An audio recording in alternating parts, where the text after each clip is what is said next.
In this Schrade Saturday video, we're going to take a look at the SCH911 rescue knife. That's coming up on Survival on Purpose.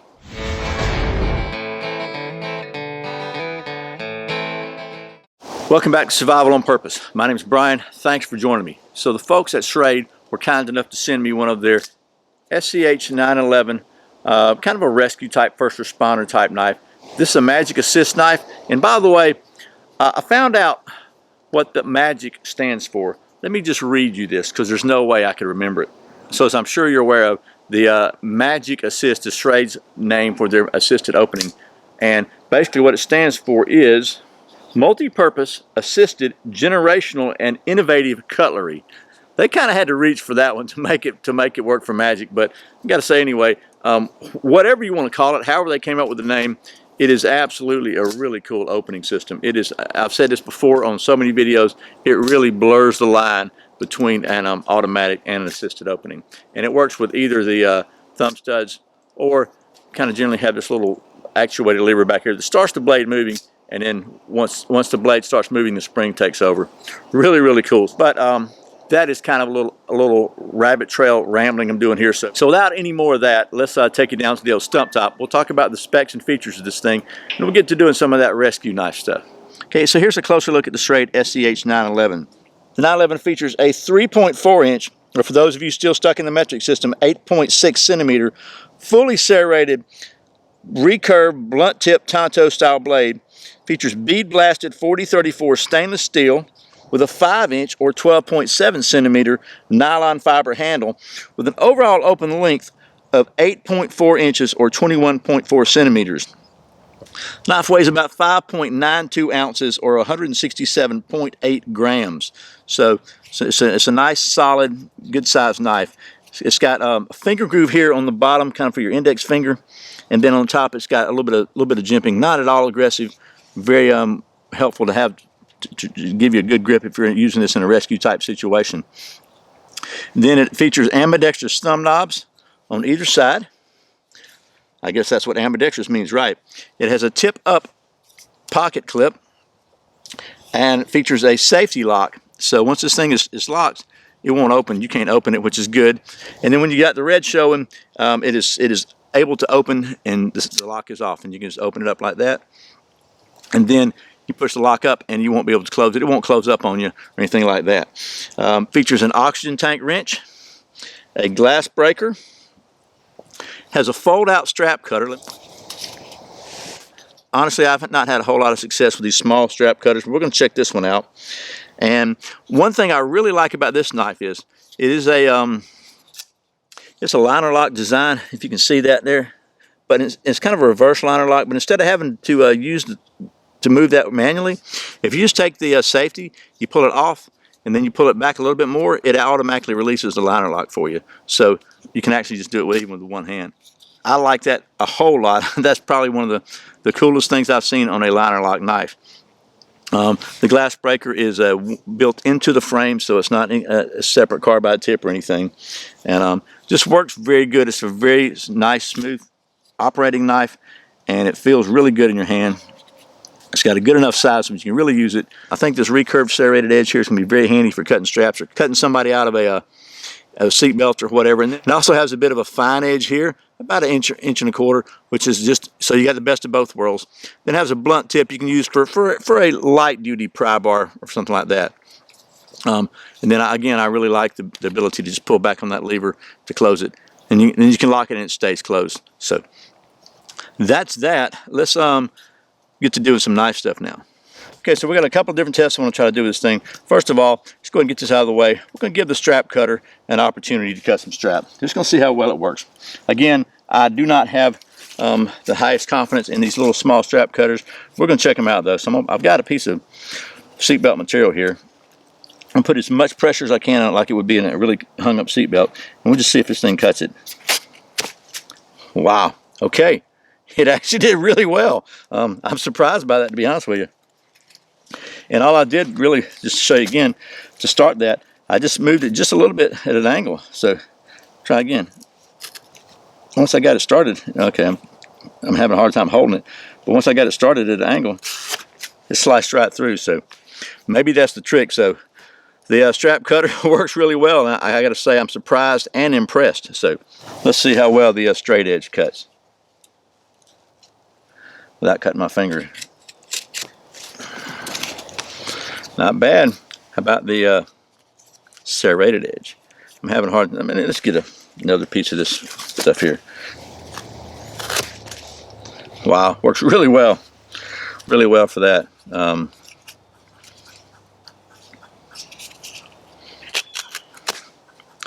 Excellent. So pretty good for cutting seat belts, and I had no doubt that it would be. What about for some cordage?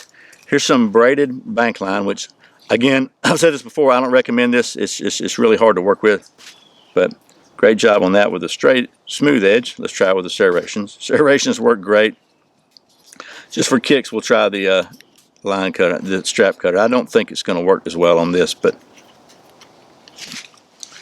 well, it worked. So it's not what it's designed for, but it actually did a great job on straps. So there's that. And man, I just really, again, love the way that design works.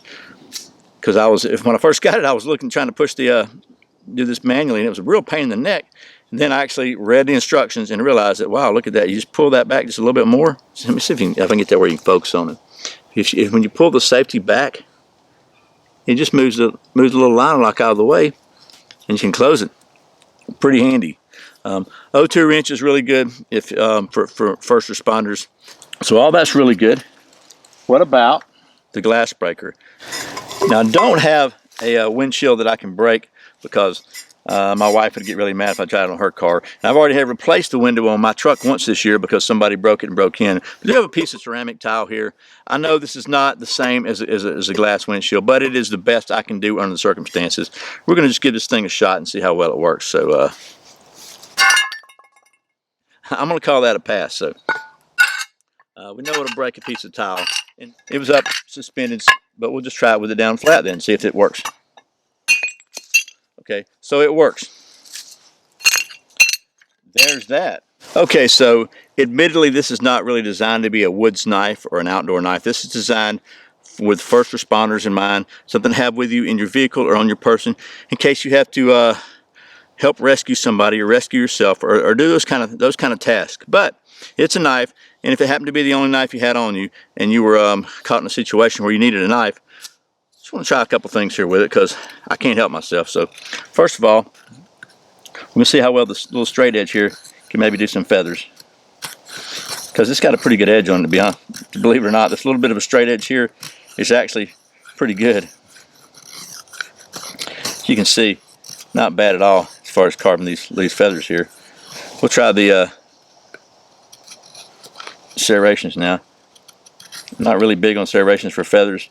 Magnus Anderson does a great job of it, but this one's actually carving some pretty cool little fine feathers here. Not bad at all, actually. Okay, so we got that. Not a lot, but maybe enough for a demonstration. You know where we're going next with this, right? Does not have a sharp spine at all, but we're going to give it a try and see what happens with the old ferro rod. Yeah, not at all sharp, but we'll see. Sometimes the actual process of scraping this ferro rod with this thing will kind of create a little bit of a a burr on the edge to allow you to get some sparks. So let's just see. This one I don't believe is happening. Yeah, it's not happening. Okay, so enough of that. That's pretty much most of the practical use testing I can think of to do with this. Again, I don't have a car window to break, but it did a great job on ceramic tile. And honestly, the strap cutter surprised me and did an excellent job, so I got to give them credit for that. But now I think it's time to move on to the more scientific, technical testing here. Okay, as I'm sure you're aware, we maintain a cutting-edge, state-of-the-art knife testing facility here at the Survival on Purpose Worldwide headquarters.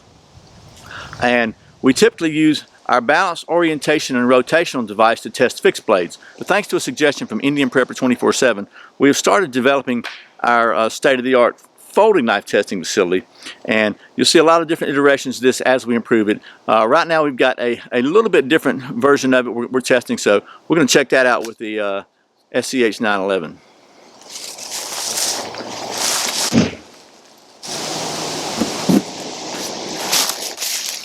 Decent. Not a lot of retention on the testing apparatus, but it seems to work. Okay, we're going to call this one balanced. Chuck Norris keeps a diary. It's called the Guinness Book of World Records. Alright, well that's going to wrap up the technical testing on the SCH911. I got to say, I really like this knife.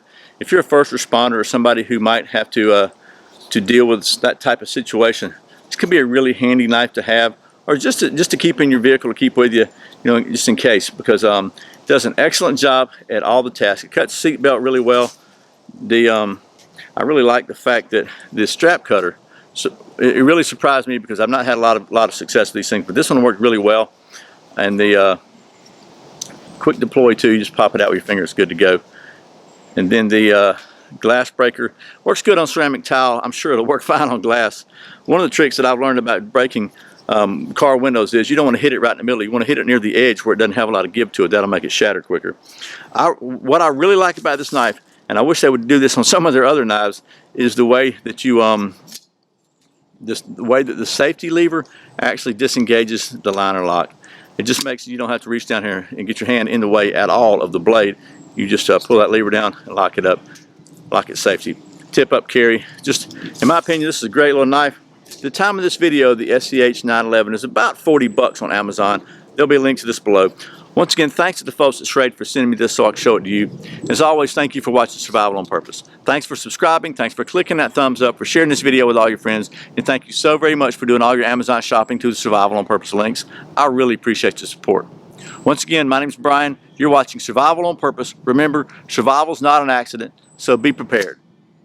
I'll see you next time.